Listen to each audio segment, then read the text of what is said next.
hecho y no se desande lo andado, sino que se siga, por el contrario, profundizando y mejorando.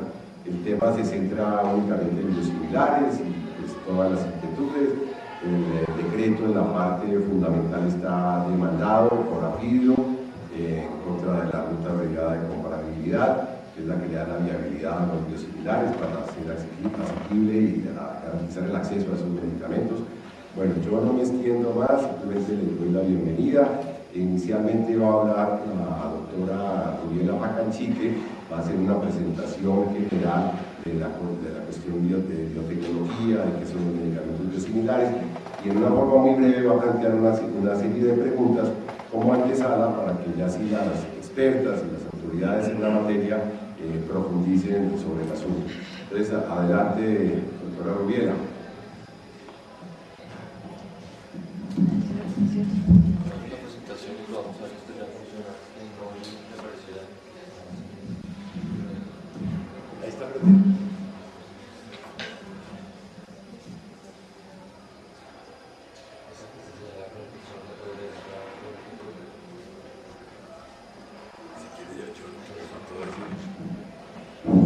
Rubiela Pacanchique es química farmacéutica de la Universidad Nacional, es abogada y candidata a magíster en la maestría en Biociencias y Derecho también de la Universidad Nacional. Fue examinadora de patentes en la Superintendencia de Industria y Comercio.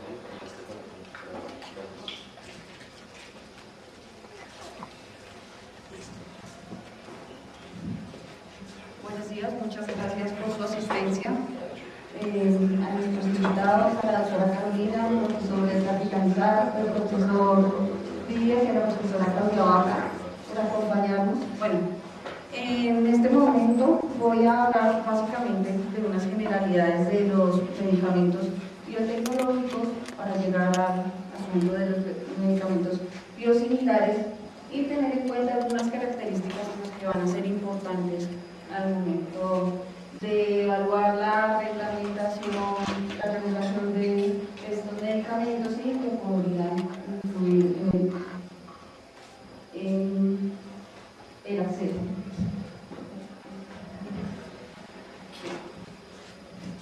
Bueno, entonces vamos a empezar con una definición de los medicamentos biotecnológicos. Las características, hablar a grosso modo del proceso de fabricación, de la caracterización de los medicamentos biotecnológicos, algunos aspectos a tener en cuenta en la calidad de estos productos, la comparabilidad, inmunogenicidad y vamos a establecer el marco normativo que pues obviamente la doctora Carolina nos va a profundizar en el asunto. Listo. Entonces, esta es una definición. Es la definición legal de los medicamentos biológicos, pues es bastante larga, pero a grosso modo, ¿de qué se trata eso? Los medicamentos biológicos son derivados de organismos o células vivas o sus partes y se pueden obtener por de tejidos, de células, de virus, de microorganismos y productos derivados y se pueden obtener mediante diversas técnicas como cultivo de células, propagación de las células, la transgénesis, la técnica de DNA recombinante y la técnica del hibridoma.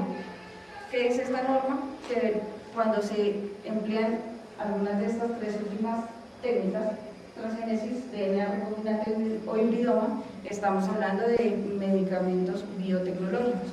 ¿Qué quiere decir? Los medicamentos biotecnológicos son medicamentos biológicos, pero obtenidos por unas técnicas especiales. Entonces, para concluir, ¿qué se define? ¿Cómo se define el medicamento biotecnológico?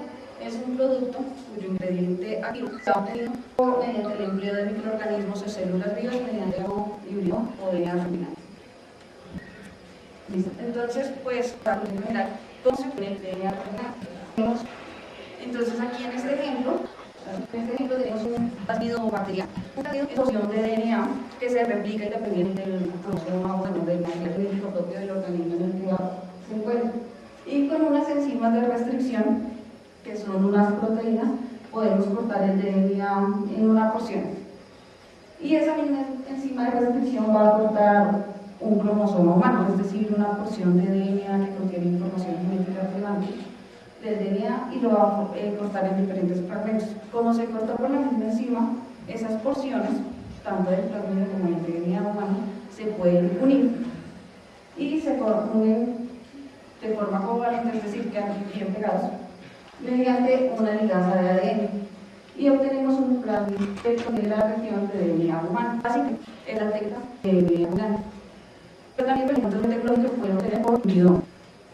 La técnica de hibridoma básicamente le damos a una rata o un ratón de las células del vaso, sacamos los linfocitos B que generaron el anticuerpo contra el antígeno y estamos con una línea de replicación de son células que se replican por toda la eternidad de cima y se mezclan, y cuando se combinan estos se obtienen células híbridas que capaces de producir el anticuerpo, se replican indefinidamente, y después lo que hacemos es obtener esas células híbridas como pues, ponemos por así en medio del cultivo de solo célula híbrida, tenemos este hibridoma y a partir de ahí vamos a tener ambulante.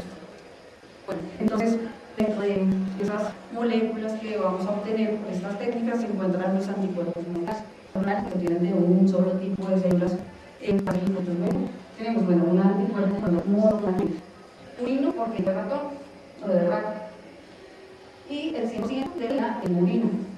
También tenemos otros anticuerpos que es quimérico, es decir, conformado por partes, una que es humana y la otra es de origen murino, puede ser, pero tiene un porcentaje de 25% de las murinas, un monoclonal humanizado que ya tiene un mayor porcentaje de proteína humana, y finalmente el anticuerpo monoclonal humano.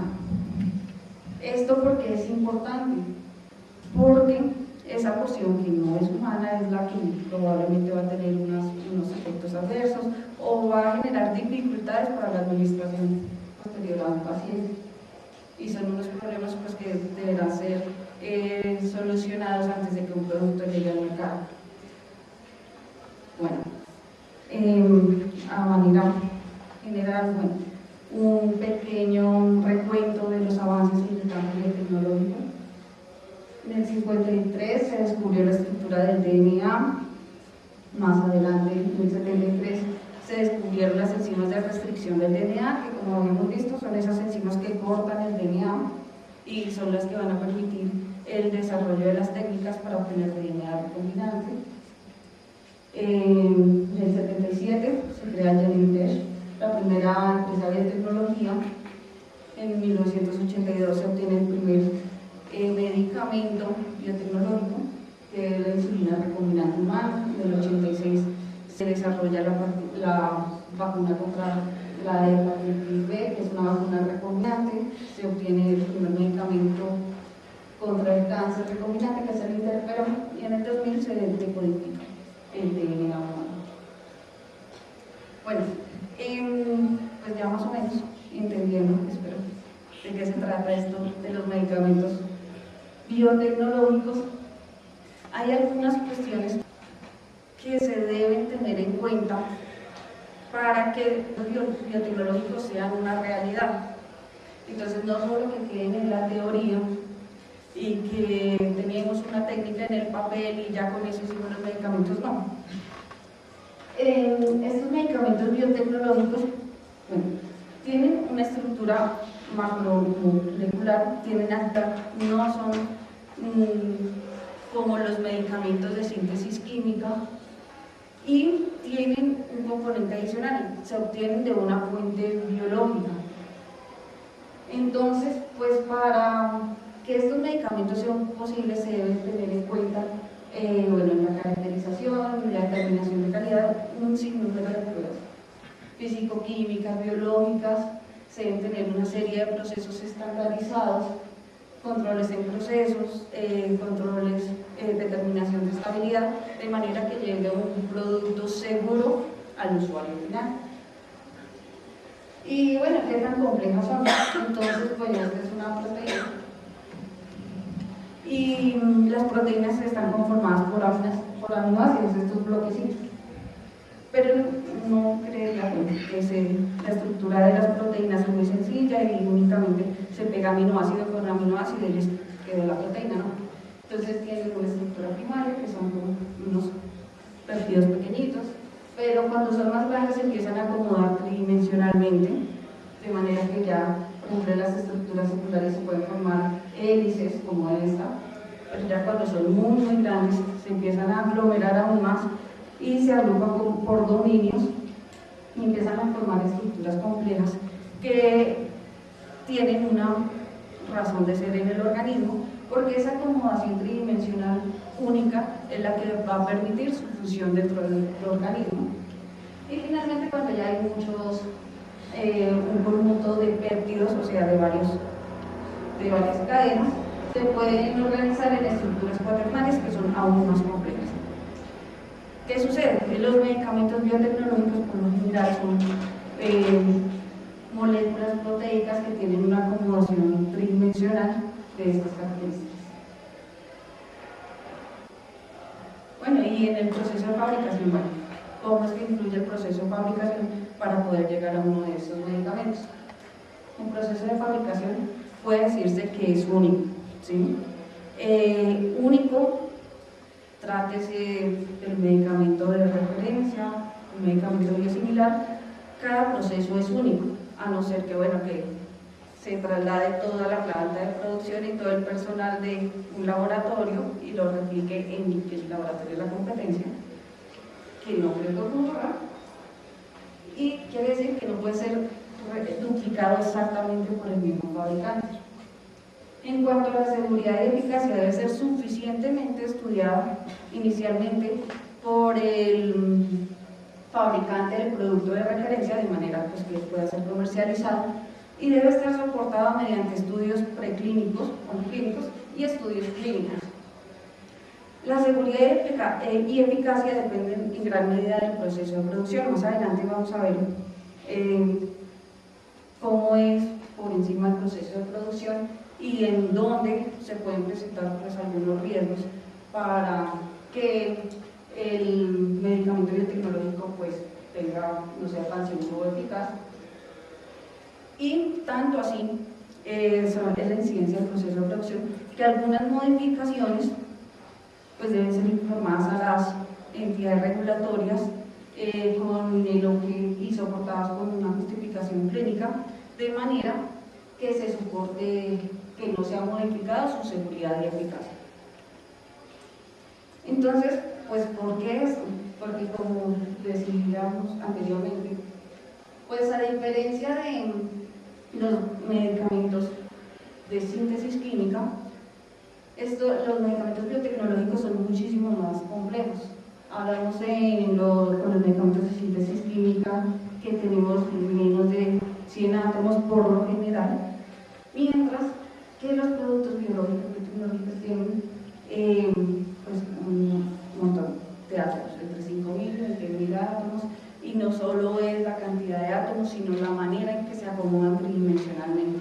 Tanto así que si no se acomodan de una manera específica, no van a tener la utilidad terapéutica que se persigue. Bueno, y efectivamente el proceso de producción pues es complejo.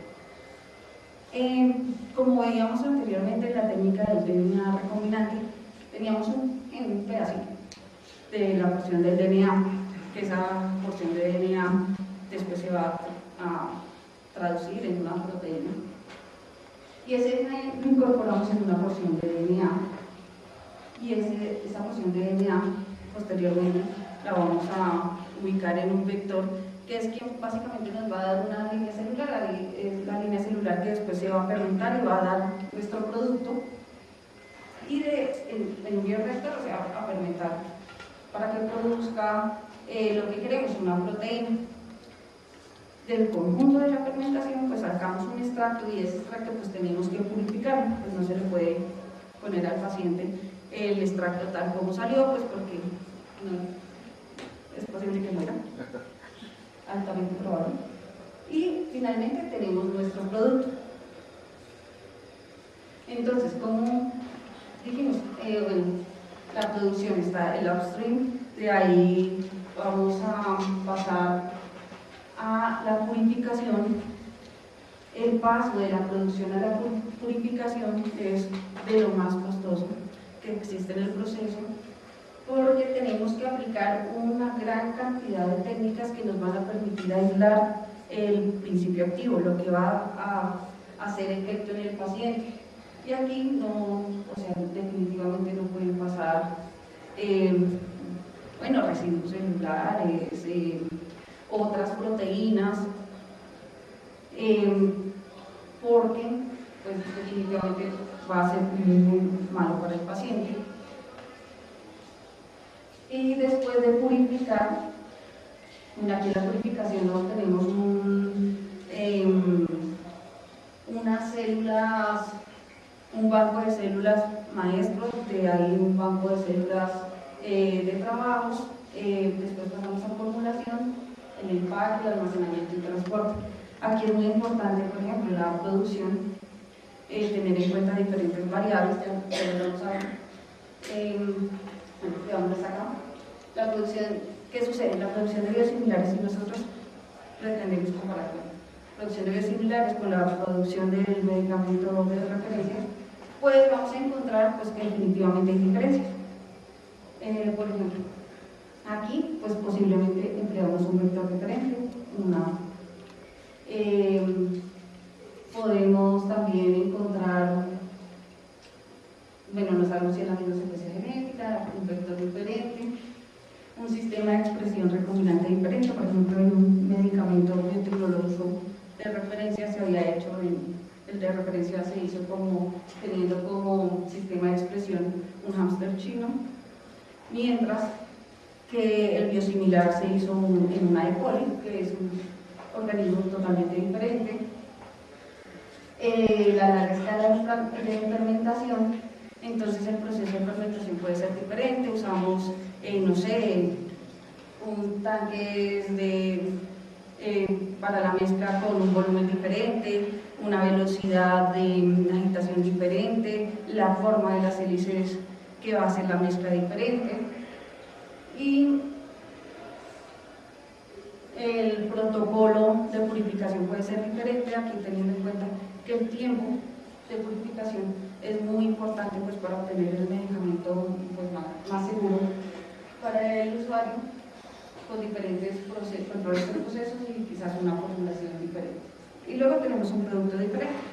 Pero entonces, pues la normatividad es lo que básicamente nos va a decir, sabemos que son diferentes, vamos a pretender que aún sabiendo que son diferentes, sean similares.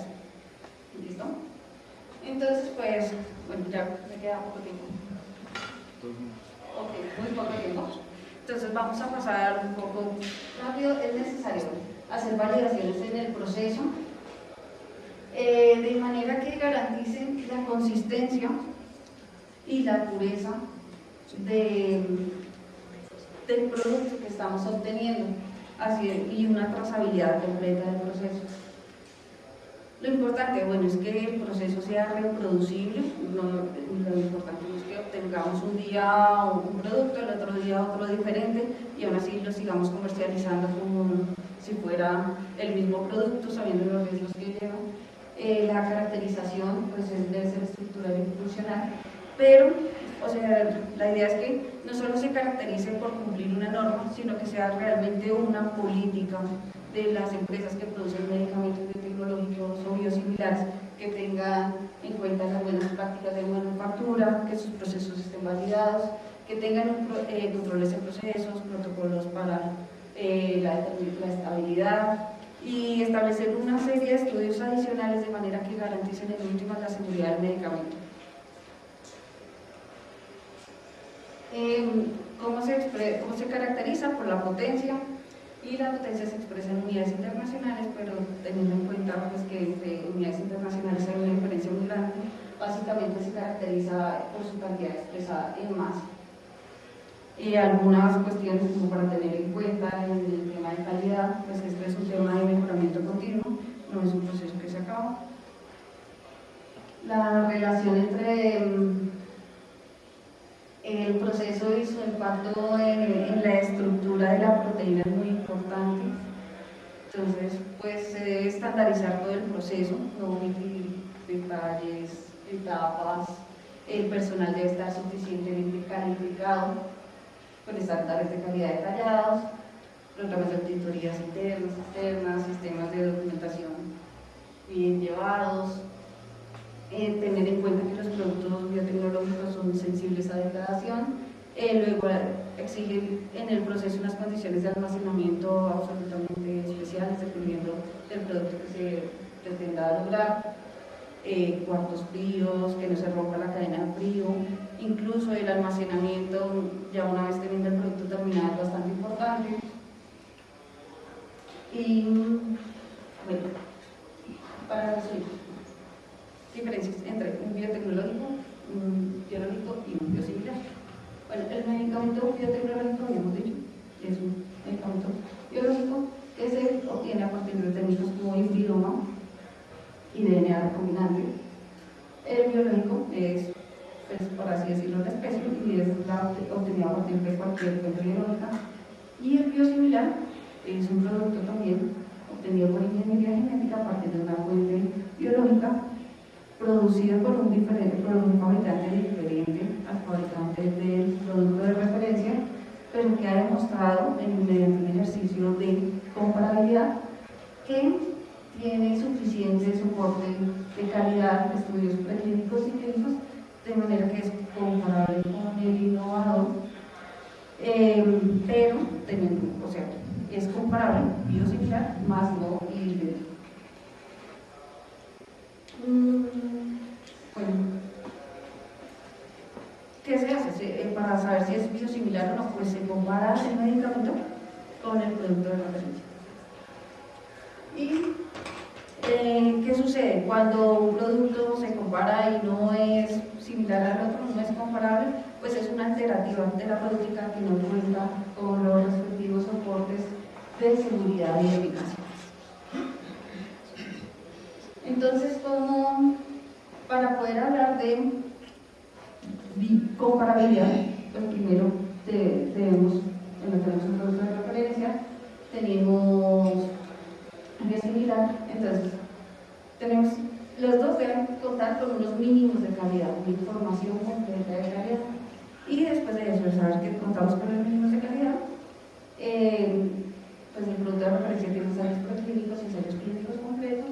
Se podría pensar en ensayos preclínicos reducidos y clínicos para el medicamento biosimilar. ¿Listo? Entonces, bueno, ya queremos, básicamente esto es a manera general de los biosimilares. Más adelante nuestros expositores profundizarán más sobre la regulación. Voy a pasar rápidamente. Aquí una analogía de la producción de vinos, podemos tener la misma cepa. Podemos tener similares condiciones de fermentación, pero supongamos que lo almacenamos en un sitio diferente y las condiciones de maduración no son exactas. Entonces, pues definitivamente vamos a obtener un vino con un sabor y una textura diferente. Bueno, este es un tema, ¿alcanza? No sé. ¿Cuánto me queda? ¿Ya no me queda? Listo.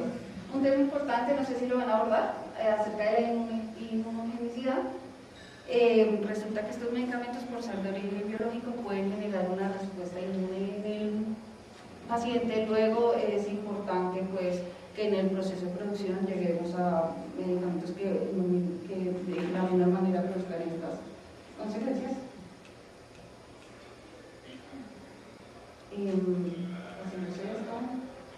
El marco regulatorio que supongo lo van a notar, que es el 1782, que es el que establece procedimientos para la evaluación farmacológica y farmacéutica de los medicamentos biológicos, resolución 5402 de 2015, buenas prácticas de manufactura, la 3690 del 2016, la guía de estabilidad, finalmente la 4490 del 2016, modificada por la 553 del 2017, respecto a la evaluación de inmunogenicidad. Y ahora sí, voy a terminar con nuestras preguntas, pues para los expositores. como grupo de investigación. Tenemos algunas pequeñas preguntas que nos gustaría que desarrollaran, si pueden, en sus presentaciones. Bueno, ¿cuál sería la relación costo-beneficio en el empleo de medicamentos biotecnológicos? Si tiene el sistema de salud pública, el Sistema General de Seguridad Social y Salud colombiano, la capacidad financiera para asumir el uso de estos medicamentos biotecnológicos en la terapéutica convencional. Si los medicamentos biotecnológicos son una alternativa eficaz respecto de los medicamentos de síntesis química. Una pregunta adicional, sí.